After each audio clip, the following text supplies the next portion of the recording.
Then, when a famine arose over the land, after that barrenness which had happened in the days of Abraham, Isaac went to Abimelech, king of the Palestinians, in Gerar. And the Lord appeared to him, and he said, Do not descend into Egypt, but rest in the land that I will tell you, and sojourn in it, and I will be with you, and I will bless you.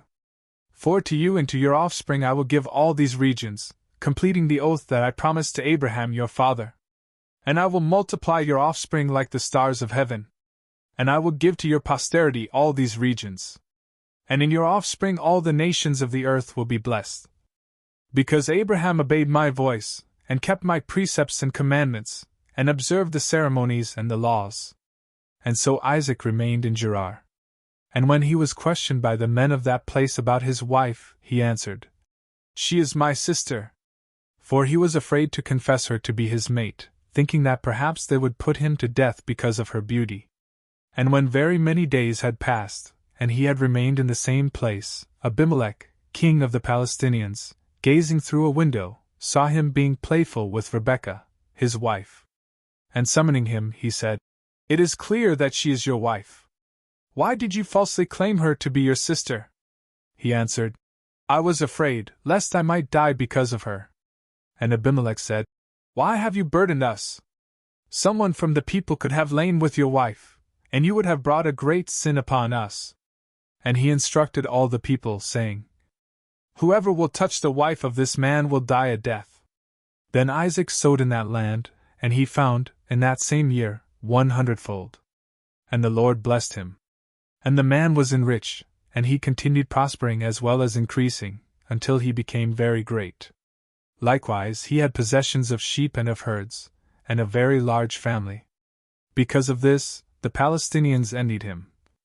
So, at that time, they obstructed all the wells that the servants of his father Abraham had dug, filling them with soil.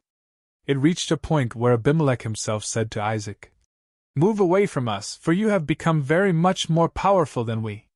And departing, he then went toward the torrent of Gerar, and he dwelt there. Again, he dug up other wells, which the servants of his father Abraham had dug, and which, after his death, the Philistines had formerly obstructed. And he called them by the same names that his father had called them before. And they dug in the torrent, and they found living water. But in that place also the shepherds of Gerar argued against the shepherds of Isaac, by saying, It is our water. For this reason, he called the name of the well, because of what had happened, calumny. Then they dug up yet another one. And over that one also they fought, and he called it enmity. Advancing from there, he dug another well, over which they did not contend. And so he called its name, Latitude, saying, Now the Lord has expanded us and caused us to increase across the land. Then he ascended from that place into Beersheba, where the Lord appeared to him on the same night, saying, I am the God of Abraham your father. Do not be afraid, for I am with you. I will bless you, and I will multiply your offspring because of my servant Abraham.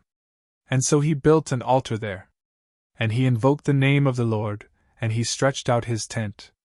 And he instructed his servants to dig a well. When Abimelech, and Ahuzzath, his friend, and Phicol, the leader of the military, had arrived from Gerar to that place, Isaac said to them, Why have you come to me, a man whom you hate, and whom you have expelled from among you? And they responded, We saw that the Lord is with you, and therefore we said, Let there be an oath between us, and let us initiate a pact, so that you may not do us any kind of harm, just as we have touched nothing of yours, and have not caused any injury to you, but with peace we release you, augmented by the blessing of the Lord. Therefore, he made them a feast, and after the food and drink, arising in the morning, they swore to one another. And Isaac sent them away peacefully to their own place. Then, behold, on the same day the servants of Isaac came, reporting to him about a well which they had dug, and saying, We have found water. Therefore he called it Abundance. And the name of the city was established as Beersheba, even to the present day. In truth, at 40 years of age, Esau took wives, Judith, the daughter of Beri, the Hittite, and Basemath, the daughter of Elon, of the same place. And they both offended the mind of Isaac and Rebekah.